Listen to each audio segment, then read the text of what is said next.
Do you know that 40% of Americans aged 30 to 49 are already on TikTok? 1 in 3 office workers now scrolls Reels with their coffee. The average US adult spends 58.4 minutes a day on TikTok, about as long as dinner plus dishes combined. Globally, users log 56 minutes per month, roughly 5% of their waking life. 1 hour in 20 lost to the endless swipe. 95% of adult TikTokers say they open the app just for fun. No politics, no recipes, just 15-second dopamine hit. We have set up an artificial intelligence to explore the question, should TikTok be banned for everyone over the age of 30? Today, 2 sides will debate. One arguing that TikTok is a platform for youth culture and adults should stay out. The other defending the right of all ages to participate in digital trends and creative expression. Here's how our debate will proceed. Opening statements, argument development, rebuttals, questions, and answers. Don't skip ahead, watch the entire exchange and decide for yourself in the comments who made the stronger argument. If you're interested in the topic of debates, don't forget to subscribe to the channel and take part in the subscriber-only poll to help determine the winner.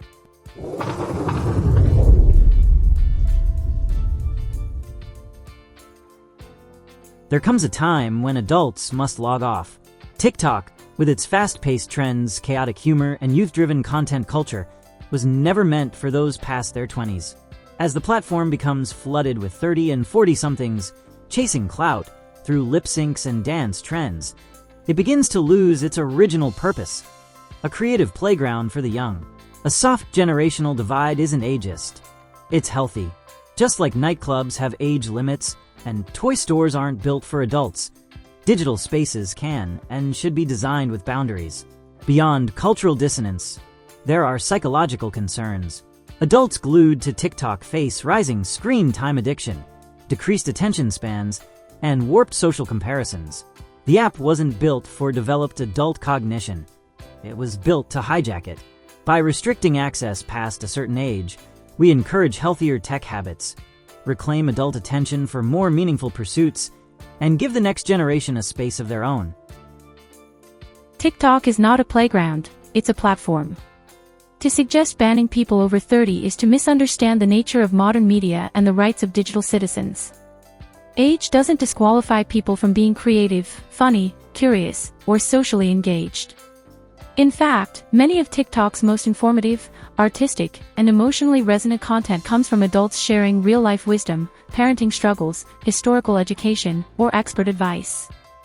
Why silence those voices? Restricting TikTok by age is not just impractical, it's discriminatory. We don't ban people over 30 from going to the gym, making music, or learning new languages. So why block them from scrolling and posting short videos? Adults have the right to entertainment too, and for many, TikTok is a source of relaxation, expression, and even income. The app's algorithm is personalized, not age-limited. Let's encourage digital literacy, not digital segregation. TikTok's addictive design poses unique risks for adults. The algorithm is fine-tuned to hijack dopamine circuits. Endless scrolling, unpredictable rewards, and instant gratification. For brains still forming in youth, this is dangerous.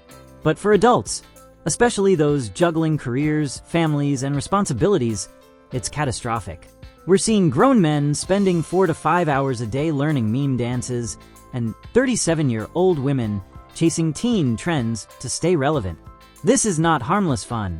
It's digital regression.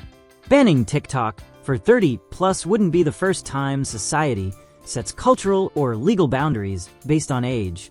Age restrictions exist for alcohol, driving, retirement, even dating apps. Why? Because we recognize developmental needs and social contexts. TikTok's original culture was grassroots, chaotic, and teen-driven. Now it's warped into something else, a strange intergenerational marketplace, where Gen Z performs and Gen X spectates, sometimes uncomfortably. Banning older users wouldn't destroy the platform, it would restore it. The mental health argument is critical. Studies show adults over 30 report worsening anxiety and sleep disruption tied to TikTok. They experience envy toward idealized lifestyles, a loss of attention span, and even distorted body image due to exposure to youth-focused content. The irony? Many of these adults use TikTok not for entertainment, but because they feel pressured to stay visible or on trend in social or professional circles. It's not joy, it's digital survival. Finally, think about generational space. Teens have lost so many sanctuaries to adult invasion. Facebook, Instagram, even YouTube. Let's preserve at least one space where they can express themselves without 42-year-olds in business suits doing the Wednesday dance. This isn't about censorship, it's about digital zoning. Age-specific platforms can foster healthier, more genuine communities. Ban TikTok for 30+, and you don't destroy creativity, you protect it. You don't exclude, you redirect. Let adults build their own stage. Leave this one to the kids. To ban TikTok for people over 30 is to misunderstand both the app's evolution and society's growing need for intergenerational spaces. TikTok has long outgrown its original reputation as a teen-centric dance app. It is now a multifaceted platform where people of all ages share knowledge, art, advocacy, comedy, and lived experiences. Adults use TikTok to document their professions, teach skills, share parenting advice, and build communities. Removing their presence would sterilize the platform, stripping it of depth and authenticity. We live in a world where media literacy is critical. TikTok is not just a pastime, it's a mirror of culture and a tool for communication. Suggesting that adults over 30 cannot responsibly engage with it implies that age limits cognitive flexibility or moral judgment. This idea is deeply ageist. Many people in their 30s and 40s are digital natives, perfectly capable of navigating platforms with nuance. Moreover, older creators often act as mentors and mediators in online discourse, helping steer trends toward responsibility and inclusivity. There is also the issue of economic impact. A large number of adults earn part-time or even full-time incomes through TikTok, via brand partnerships, small business promotion, or education content.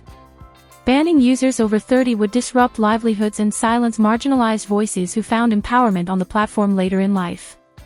It's not about protecting young people from adults, it's about letting people of all ages thrive on equal footing. From a mental health perspective, the problem isn't age, it's how we use the platform. Rather than exclude older users, we should promote healthier engagement across all demographics. Adults are fully capable of managing screen time, setting limits, and curating feeds to align with their values. Blanket bans don't solve digital well-being, education and moderation do. Finally, banning adults from TikTok sets a dangerous precedent. Should we ban them from Instagram next? Or YouTube? What about online gaming?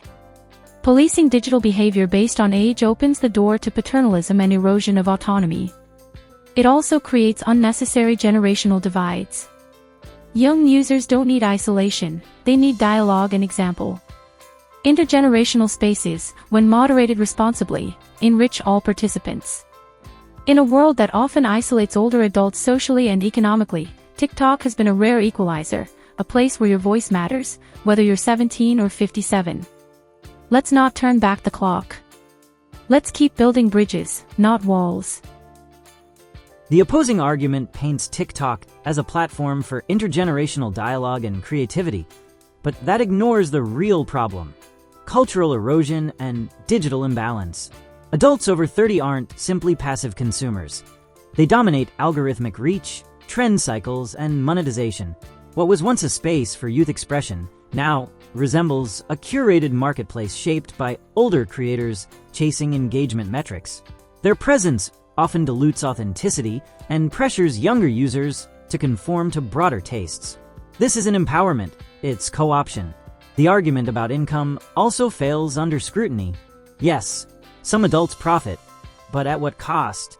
Monetization on TikTok is largely reserved for a sliver of creators, while the majority of older users are just addicted consumers. And when older users perform juvenile trends to stay relevant, they perpetuate a culture of performative youth that neither benefits them nor younger users. And let's not pretend adults are managing their screen time better. Data shows that average TikTok users spend nearly an hour per day on the app, with many over 30 reporting even higher usage. That's not responsible moderation. That's digital escapism. Rather than preaching digital literacy, Let's be bold enough to enact digital zoning that aligns usage with intent and audience. TikTok doesn't need to be universal. It needs to be meaningful. If adults want a platform for expression, let them build their own stage, not borrow a spotlight that wasn't meant for them. The call for a TikTok ban on adults rests on two flawed assumptions. First, that age alone dictates digital health and creativity, and second, that the platform should exist solely for the young. But culture is not property, and youth does not entitle one to monopolize a medium. Adults participating in TikTok do not erase teen culture, they enrich it with experience, nuance, and perspective.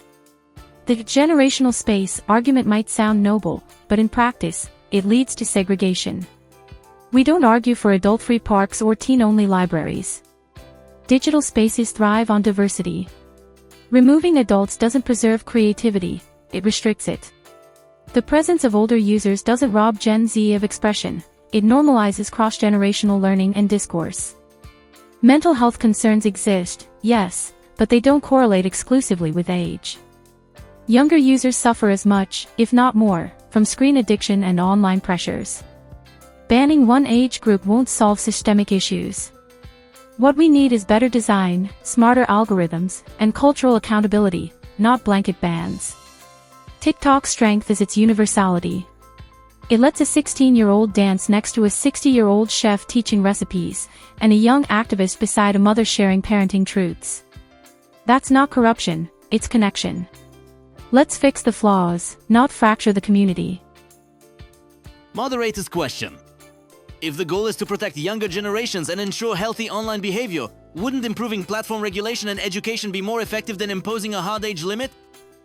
While improved platform regulation and education are valuable in theory, they are notoriously difficult to enforce in practice, especially at the scale TikTok operates.